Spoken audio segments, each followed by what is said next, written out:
सबैलाई नमस्कार भन्न चाहिँ अब चुनाको माहौल नेताहरू चाहिँ घर दैलो कार्यक्रम गर्न जान्छ। म चाहिँ यहाँ दिदीले आलु खन्नु भएर चाहिँ आलुबारीमा आइसकेको छु आज चाहिँ। म चाहिँ आलुबारीतिर मात्रै हिँड्न थालेको। नेताको अब कार्यकर्ताको पछि लाग्नु भने विकास केही पनि हुँदैन। अब नयाँ पार्टी भने चाहिँ नयाँ पार्टीले खोइ के चाहिँ अब गर्ला र जस्तो लागेर म चाहिँ आलुबारीतिर आएको छु साथी हो। यहाँ दिदीले आलु खन्दै हुनुहुन्छ। झ्याम दिदी नमस्ते। नमस्ते भाइ नमस्ते। के छ अनि आलुबारीमा हिँड्नु भएको छ तपाईँ त आलु खन्दै? आलु हेर्नु न कति फलेको खानु हो ए यसपालि जतिको आलु त कहिले पनि फल्दैन होला हो। यो के नामको आलु अरे? के नामको थाहै भएन।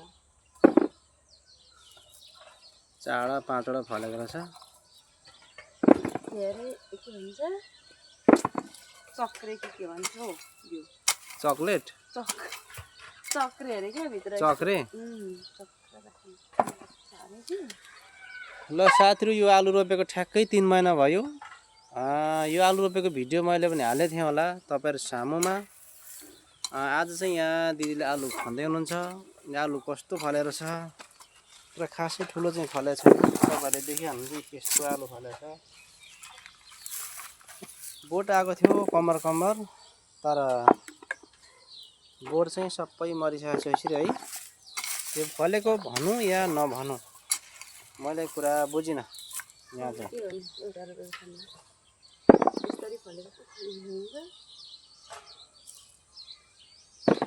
रहेछ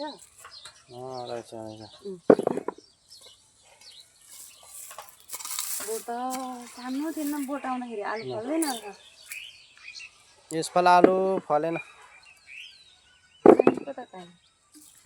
मलाई आलु फले जस्तो चाहिँ लागेन। त्यहाँ यो तपाईँले खनेर रोप्नु आलु होइन त? यो के भन्नु त आउनु होइन तपाईँहरू। दिदी एक्लैले खनेर रोपेको आलु हेरौँ कस्तो फलेको छ। एक्लै खनेर रोपेकोले नफुलेको होला हौ नफलेको होला हौ। अब चुनाव आउनु लागेको छ साथीहरू। चुनावको माहौल बढेको छ एकदमै। तपाईँले कसलाई भोट दिनुहुन्छ कसलाई जिताउनुहुन्छ मलाई थाहा भएन। नयाँलाई जितायो भने त्यही हो साथी हो, पुरानलाई जितायो भने त्यही हो साथी हो। अब नयाँले जितायो पनि हाम्रो भ्रष्टाचार नियन्त्रण हुनु गाह्रै छ र देश विकास हुनु पनि गाह्रै छ र विदेशमा नेपाली गइरहन्छ। नयाँ सत्तामा नयाँ बसे पनि पुरानी बसे पनि विदेश जानु मान्छे रोकिन्न। मैले देखेको अनुसार पराष्ट्र मदलाई छिरेर आएको मान्छे म है। त्यहाँ देख्दाखेरि भयो म हगाइसकेँ। त्यही भएर म यो आलुबारीतिर हिँडेको आज। म नेता र पार्टीको पछि हिँड्नु छोडेँ। अब हिँड्दिनँ पनि म। यो आलुको पछि हिँड्यो भने बरु आलु खानु पाइन्छ, सब्जी खानु पाइन्छ। यहाँ अब यसरी खन्दै हुनुहुन्छ उहाँले। ल 3 महिनाको दुःख मेहनतको आलु यति फलेछ। 3 महिना भएर कार्तिक 22 गते ए थुप्रै भयो नि त। कार्तिक 22 गते बाजे आउनु।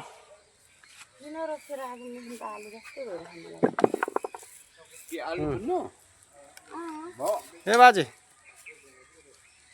कहाँ हो के तपाईँ? कहाँ हिँड्नु भयो? घर चाहिँ त घर हुँदा यताबाट जाने त। भोट केमा दिनुहुन्छ यसपालि? भोट केमा दिनुहुन्छ? हजुर ए बुढा मान्छे मोबाइल हानिदिने भन्छ बुढा मान्छेले। यहाँ आलु फलेको छ यहाँ हेरेर जानु।